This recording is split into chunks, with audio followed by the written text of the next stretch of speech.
Hello বন্ধুরা, শুভ সকাল। কেমন আছো তোমরা সবাই? আশা করছি ভালো আছো, সুস্থ আছো। আমিও খুব ভালো আছি।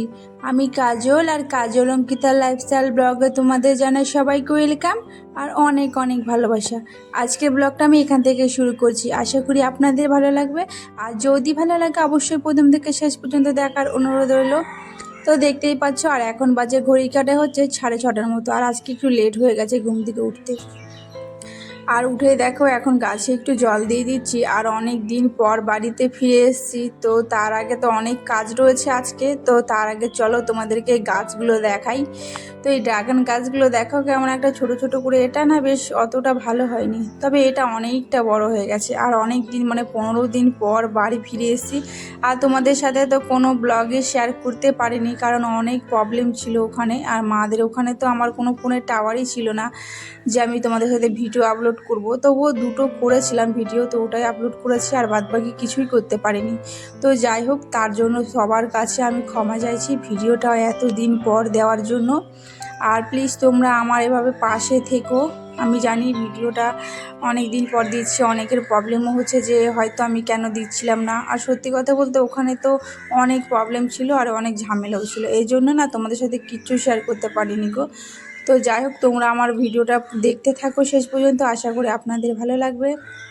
তো চলো। আর কাল যেহেতু আমি এসেছি এখানে, আর এসে দেখো ঘর বাড়ি তো এলোমেলো হয়ে গেছে, তো তার জন্যে হচ্ছে আমি এইগুলো কি গোছাতে হবে।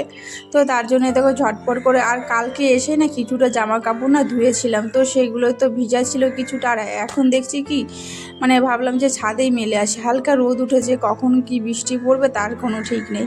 তাই দেখো ঝটপট করে ছাদে ওগুলো মেলে দিয়ে এসে, আর নিচে এইখানে হচ্ছে একটা কার্পেট রাখা ছিল। এই কার্পেটটা না আলমারির মধ্যে আমি ঢোকাবো বলে রেখেছি। তবে কী বলতো, এই যে এইখানে একটা বসার করা হয়েছে না, এখানে অনেকটা ফাঁকা রয়েছে। তো ভাবলাম কি এটা এর মধ্যে পেতে দিই, তাহলে বুঝতে পারবে সবাই। তার জন্য ওটাকে পেতে দিয়েছি। আর ঘরটা ঝাড় দিয়ে নিয়েছি। আর এদিকে দেখো আমি ঘরটাকে ঝাড়ু করে দিচ্ছি। আর মেয়ে আর ওর বাবা হচ্ছে ওখানে ঘরে হচ্ছে ঘুমাচ্ছে। আর আমি এদিকে হচ্ছে কাজগুলো তাড়াতাড়ি করে কমপ্লিট করে নিয়েছি। তো চলো। আর আজকে অনেক দিন পরে এসেছি, ঘর দোয়ার আজকে পুরো মুছে ধুয়ে একদম ঝকঝকে করে নেব। এই জন্য বাপের বাড়ি থেকে তো এখন চলে এসেছে, আর ওখানে তো ছিলাম, সেখানেই বেশি ব্লগ শেয়ার করিনি। তো যাই হোক চলো।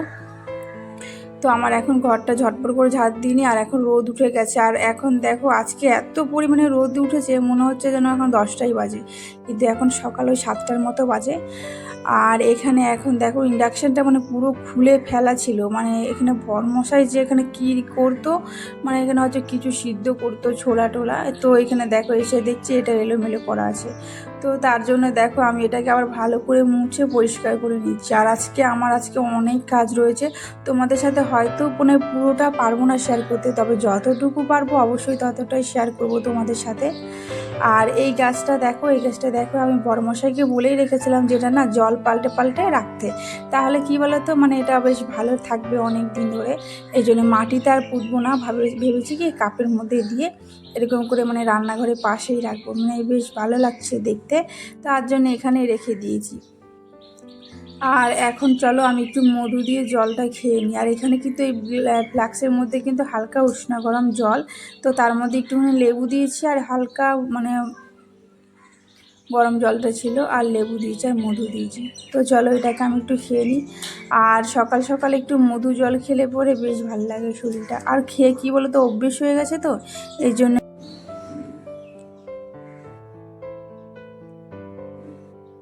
আর এখন দেখো এখন সোজা চলে এসেছে হচ্ছে রান্নাঘরে। আর রান্নাঘরে তো রান্না হয়েছে, তবে আমি তো রান্না করিনি, তো তার জন্য চলো এখন সবগুলো পরিষ্কার করে নিই সার্ফের জল দিয়ে।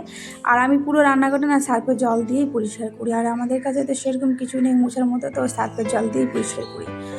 তো আমি দেয়ালগুলোকে না আগে টাইলসগুলো ছিল যেহেতু সাদা রঙের রয়েছে, তো ওগুলোতে যে তরকারি ছিটকানো ছিল, তো ওগুলোকে ভালো করে মুছে নিলাম। মোছার পরে এখন দেখো গ্যাসটাকে এখন মুছে নেব। তো আমি গ্যাসটাকে এখন ভালো করে দেখো মুছে নিচ্ছি। আর দেখো আমি পুরো ঘেমে একদম স্নান হয়ে গেছি। তো এত গরম লাগছে মানে মানে কি বলবো, রান্নাঘরে এসে মানে ঘরটাকে না পুরোটা পরিষ্কার করেছি। আর পুরোটা পরিষ্কার করার পর প্রচণ্ড পরিমাণে গরম লাগছে, পুরো ভীষণ গরম লাগছে। তো চলো তারপরে দেখো আমি এখন বসিয়ে দিয়েছি হচ্ছে পাশে না আমি ডাল বসাবো ওটাতে। আর এই পাশে দেখো তো ডালটা ছিল না, তো তার জন্য ওটাকে নামিয়ে দিয়েছি। আর এরপরে দেখো চাটা করে নিয়েছি, যেহেতু শ্বশুরমশাই খাবেন চাটা, তো ওনাকে আগে চাটা দিয়ে দিয়েছি। তো দেওয়ার পরে দেখো ওনাকে আমি চাটা দিয়ে দিয়েছি। আর দেওয়ার পরে আমি এখন দেখো এই পাশে ডাল নিয়ে এসেছিলো শ্বশুরমশাই, তো ওনার জন্য আমি একটু ডাল মানে বসিয়েছি হচ্ছে ডালটা। আর এদিকে হচ্ছে উচ্ছেটা ভাজা করে নিচ্ছি, মানে আলু দিয়ে একটা আলু। তো এই দেখো আমার এদিকে তো উচ্ছে আর ডালটা হয়ে গেছে ভাজা। আর এইদিকে দেখো চিড়েটা একটু ভাজা করব। আর এই চিড়েটা আমি কালকে মাদের ওখান থেকে মানে এনেছিলাম, অল্প করে এনেছি, বেশি আনিনি। তবে ওখানে যা খেয়েছি তবে ওঠারে আর বেশি আনিনি, এই জন্য অল্পই এনেছি। তো এই চিড়েটা ভাবলাম কি একটু মেয়ে আমার চিড়ে ভাজা খেতে বেশি পছন্দ করে, তো ভাবলাম যে চলো চিড়েটা আগে ভাজা করে দিই। তো চিড়েটা ভাজা করে না বয়ামের মধ্যে রেখে দেবো, ও যখন খেতে ইচ্ছে করবে তখন দেবো। আর এখান থেকে শাশুড়ি মাকেও কিছুটা দেবো, তো ওনাকে এখনও মানে দেবো, এখনও দিয়ে নিয়ে এনেছি। তো চলো চিড়ে ভাজা খেতে কার কার ভালো লাগে অবশ্যই কমেন্ট করে বলে। আমার তো চানাচুরির সাথে মানে চিড়ে ভাজাটা খেতে বেশ ভালো লাগে। তো এমনি থেকে ডাল চানাচুর থাকে না, ওই চানাচুর দিয়ে বেশি ভালো লাগে খেতে। তো চলো আমার এদিকে চিড়েটাকে আমি ভালো করে লাল লাল করে ভেজে নিয়েছি। আর দেখো ঢালতে গিয়ে দেখো চিড়েটা কী করে পুড়ে যাচ্ছে। আর কড়াইটা এত গরম লাগছে, পুরো ভাপ উঠছে কড়াই, তো এই জন্য। আর এই দেখো আমার চিড়ে লাল লাল করে ভেজে নিয়েছি, আমার চিড়ে ভাজা হয়ে গেছে। তো চলো এখন তোমাদেরকে দেখাই আমি কি কি রান্না করেছি আজকে দুপুরের জন্য। তো করেছিলাম হচ্ছে দেখো পটল ভাজা, আর এদিকে উচ্ছে, আর ওই যে তেলা কচু আর একটা আলু ছিল ওটা দিয়ে ভাজা করেছি। আর এখানে ভাত, আর এখানে করেছি হচ্ছে ডাল। আর আরেকটা সকালের মানে টিফিনে হয়েছিল, ওটা তোমাদেরকে চলো দেখাই। তো এটাই হচ্ছিলো সকালে টিফিনে হয়েছিল, তো ওটা তোমাদের আমি করিনি, এটা হচ্ছে শাশুড়ি মা করেছিলেন। তো চলো তোমাদেরকে, এটাই হচ্ছে আজকে দুপুরের মেনু।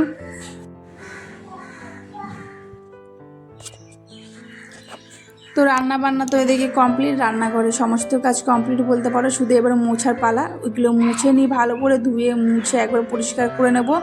এগুলো বোতলগুলো দেখছি অনেকটা নোংরা হয়ে গেছে, তো এগুলো এখন মুছে নিচ্ছে। আর নিচের এই যে টাইলস এগুলোও মুছে নেব।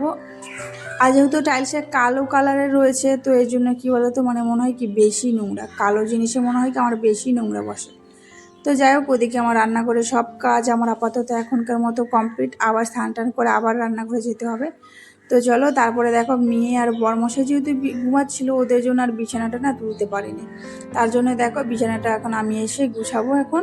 আর তার আগে দেখো খাটের মধ্যে এখন অনেক নোংরা জমে গেছে, বরমশাই বাড়িতে থেকে কিছুই করেনি, মোছেনি, এরকমই রয়ে গেছে। তো আমি ভাবলাম আমি চলো মুছে নিই, তারপরে বিছানাটা গুছাবো। আর বিছানাটা হচ্ছে আমি কালকেই পেতেছি, কাল যেহেতু আমি এসেছি কালকে এসেই পেতে ফেলেছি। আর এখন দেখো এটা আর পাল্টাবো না, কালকে যেহেতু পাতা রয়েছে, আর এই জন্য আর পাল্টালাম না, ভাবলাম এটাই থাক। রোজ রোজ বিছানা পাল্টানোর থেকে 2-1 দিন পর পর। আর যেহেতু আমার মেয়ে এখনো ছোটো রয়েছে, তো ওর জন্য আমি 2 দিন থেকে 3 দিনের মধ্যে আমি বিছানাটা পাল্টে ফেলি।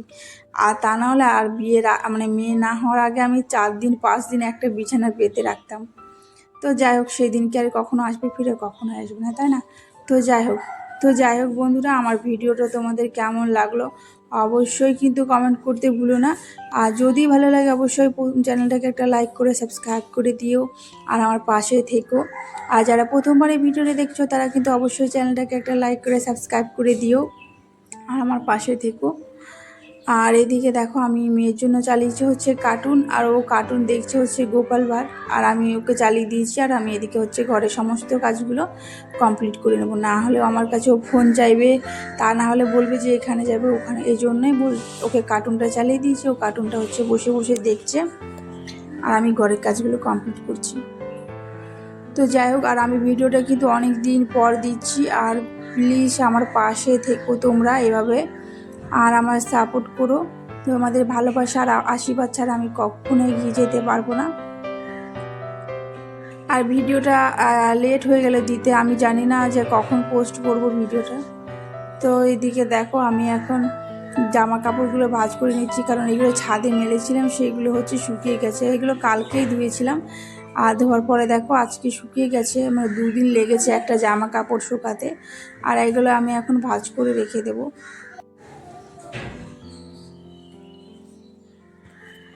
আর এখানে কি বলো তো, মেয়েরও কিছু জামা কাপড় ছিল, আমারও ছিল, তো আর বরমশাইয়েরও ছিল। তো একবারে কালকে সব ধুয়ে ফেলেছি, আর আজকে সব শুকিয়ে গেছে। তো ভাবলাম আজকে তো প্ল্যান করেই রেখেছিলাম যে আজকে সমস্ত কিছু কমপ্লিট করে একবারে রেস্ট নেব। আর এরপরে রয়েছে আবার অনেক কাজ, তো সেগুলো তো তোমাদের সাথে আর শেয়ার করতে পারবো না, কারণ এখনও অনেক লেট হয়ে গেছে। মেয়েকে খাওয়ানোর আছে, ওকে ঘুম পাড়ানোর আছে, আর মানে নিজেরও খাওয়ার আছে, তাই না? আর পুজো দেওয়ার বাকি রয়েছে। বরমশাই আজকে পুজো দিয়েই যায়নি, তো যাই হোক আমাকেই করতে হবে। আর বাড়ির চারপাশে মানে এত কাক ডাকছে, আমার ভীষণ বিরক্ত লাগছে। ভয়েসে জানি আমি আসছে কাকের ডাকের শব্দ, তো যাই হোক কিচ্ছু করার নেই। তো যাই হোক আজকে ব্লগটা তোমাদের কেমন লাগলো অবশ্যই কিন্তু কমেন্ট করে বলো। যদি ভালো লাগে অবশ্যই চ্যানেলটাকে একটা লাইক করো। আর আমি তোমাদের সাথে চেষ্টা করবো রোজকার ভিডিও রোজ দেওয়ার। আর আপাতত আজকে থেকে স্টার্ট করলাম ভিডিওটা দেওয়ার, এবারটা থেকে রোজ দেবো। যদি কোনো প্রবলেম থাকে অবশ্যই বলবো। তো টাটা, আজকের মতো এইটুকু।